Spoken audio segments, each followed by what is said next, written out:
you guys can take action on this immediately. Right now, brick and mortar stores are having trouble getting traffic, and it's because there's a lot of online presence and there's really no advantage that they can offer. What's happening, everybody? Steve here, Rake and Profit over rakeandprofit.com. Coming back to you with another video. We're here at the eBay Open, and I am with Christopher Len of Daily Refinement. Good to have you here, brother. How are you? Thanks for having me, Steve. Super pumped, man. Life's going well? Life's going amazing. Social media is going great. Reselling is going great. A lot of new opportunities popping up. That's awesome, brother. So in this video, we're actually going to talk about how one reseller made $35,000 in one day by...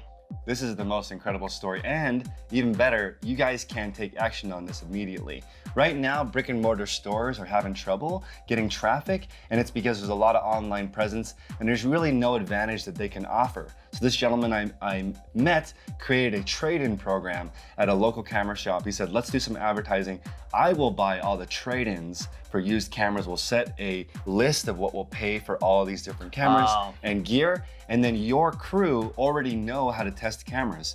I need to make sure the lenses are working and they know how to test the camera to make sure it's in working order. I will pay this much. They can trade it in towards a new camera, but you guys don't have to deal with the used cameras. I'll take care of it. Here's the cash to prove that I can pay for it. And then you guys need to offer an incentive to sweeten the deal. Wow. And they said, no problem, 10% off, which is a lot for cameras. 10% off on top of the trade-in. Yeah. So they had some buy-in too. The guy came in, and that same day, they did 200 camera trade-ins. Just in one day, the first day of the program? The first day of the program. How did they promote it or market it? They marketed it with, people go to the camera shop to do photography classes, and they go there to buy gear, and it says right on there, big, huge trade-in event. Get some new gear now, trade in your old stuff.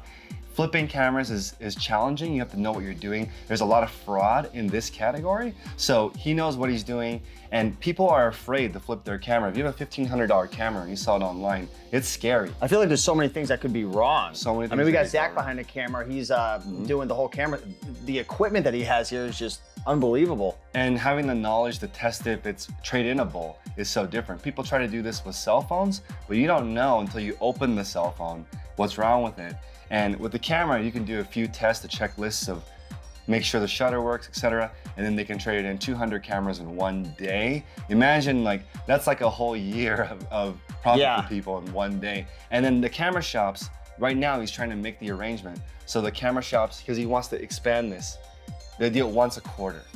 So they can build up the trade-ins. A lot of these people have certain gigs coming up. And so sometimes if you're a wedding photographer and you're getting ready for a new event in the summer, so they're just doing it strategically.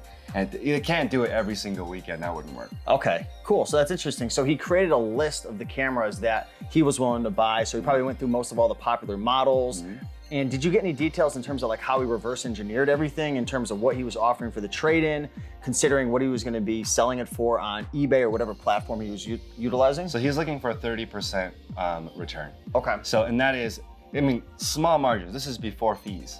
So we're talking about pretty scary. If you're sending it in 30%, he'd like to get 30 cents on the dollar for his investment. So you see trade-in programs for cell phones where they totally lowball you. It's so bad. This is like one step above that, where they're giving you maybe 50 to 60% of what you could sell for on your own. Okay, interesting. So he collects all these cameras and then he pays what he agreed to the camera shop. So the camera shop, they make a little bit of margin, plus they make the margin on the new camera, and then he has all these cameras. So what do you think his margin is at the end of the day, like profit margin? Like the 35,000, is that like a gross number? I would say probably about 5. Okay. On that 35K revenue. Wow. But that's not bad considering he doesn't need to do the testing. And he didn't have to go out and source it? He didn't have to go source it. He didn't have to put the deals together, each individual one. You know how much time it took probably individually to test each one of those cameras, collect it, deal with the customer? And then also another category that's involved with cameras is microphones, obviously, lenses, all this stuff is super valuable. Yeah, I've seen you posting a lot on wanting to like create your own private label. Yeah, I want to create my own private label microphone. Yeah, and I think that right now, I mean, camera is pretty hard to make, so I'm not going to enter that market. But as far as looking at leveraging brick and mortar businesses that are struggling, they don't have any way to drive traffic. They're desperate for this kind of stuff so they can compete with the online sellers, and online sellers do not offer trade-ins. We can. How do you do that as an online seller? You'd have to get it in. And then also, I wanted to share, this is a little bit related. We just met Elijah in the elevator coming upstairs. And I did an interview with him, and he basically said you need a brick and mortar to really scale your business. But it's really hard to afford a brick and mortar. It's a lot of costs. So if you can learn how to fix something like cameras, then what you can do is offset the cost of your brick and mortar with a service shop. So he has a bike servicing shop that breaks even. Then he can just run a 4,000 square foot place for free because the service end covers it. That's interesting. And he thinks a lot of people who do reselling, they don't think about how they can offer a service that's scalable, because you can scale a service business. You just, how many cameras can we service for that one tech? And then you can basically pay for your brick and mortar. And that's very creative, because in expensive categories that are popular, people drop cameras. They crash their bikes and they need to be fixed. Absolutely. Interesting. So what do you think the biggest learning lesson is from this story of this reseller that you met who accumulated $35,000 worth of camera product, probably gonna make around $5,000 off it? What's the big learning lesson? Is it thinking outside of the box? Is it doing things differently? Is it taking a risk? What would you say? So I think the big thing right here is sorting. Sorting is a huge problem when you're reselling. You can buy lots everywhere, but you're spending a lot of time going through what's valuable and what's not. So let's just say he paid half. He paid $17,500 to make 5. If you could do that quickly, and cameras is a hot category. If you were to send it into Amazon FBA, which is what he does, things sell quick. They sell very quick, and he can get that return back quickly and do it again. But the sorting, he outsourced the sorting. That's very What do you mean by sorting? The people who work at the camera shop were assessing the camera I see what you're saying. before they traded it in. Got it. That takes so much time. Imagine meeting up with 200 people in person and testing their camera. Or imagine finding those in thrift stores, pawn shops, garage sales. That's nearly impossible. That's not possible. And if it was, it would take years to accumulate all those items. So that's a big learning lesson as well for the viewers. When you're new, you're spending $1 or $2 or 10 or 15 to make 40, 50, $60. But over time, when you try to scale your business past these certain marks, time is the biggest thing. So it's okay to take less of a margin to be able to gain your time back, and then you can scale that. Yeah, and we've met thousands of resellers. It's really hard to sell more than 50 to 100 items a week if you just go find them in person. You have to learn. Imagine 200 items and you're not even there. You just give them the list and you're now looking for a different camera shop to do the exact same thing. Or once I mentioned that person in the group that we were in, a kid was thinking, how can I do this trade-in with sneakers? Sneakers is insane, right? Very popular. And people need to stay fresh.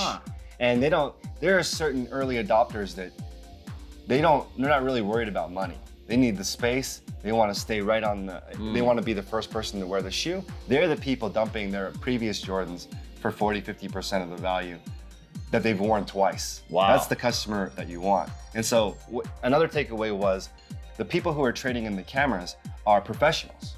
They're more likely to take care of their gear.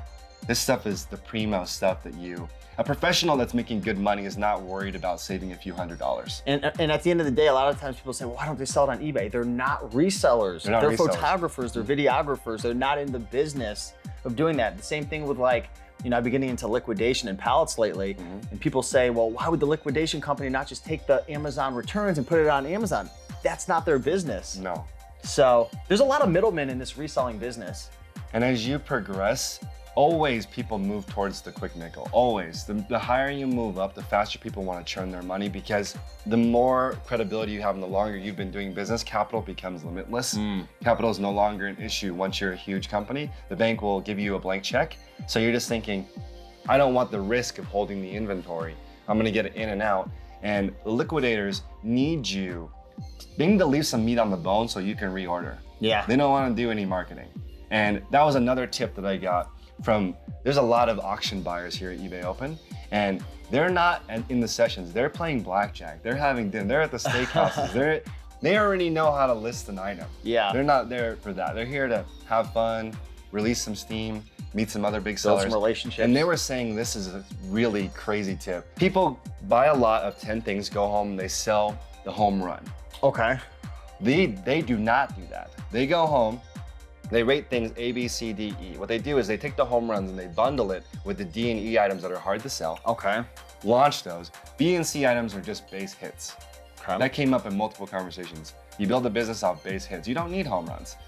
If you can only sell popular items at a reasonable price, you'll be fine. If you're trying to do these home runs, you're also susceptible to fraud. You're also people don't like paying more than retail, right? If you're the Christmas toy guy and you're charging people 500%, you're gonna get a lot of heat, and sometimes it's not worth it. Yeah.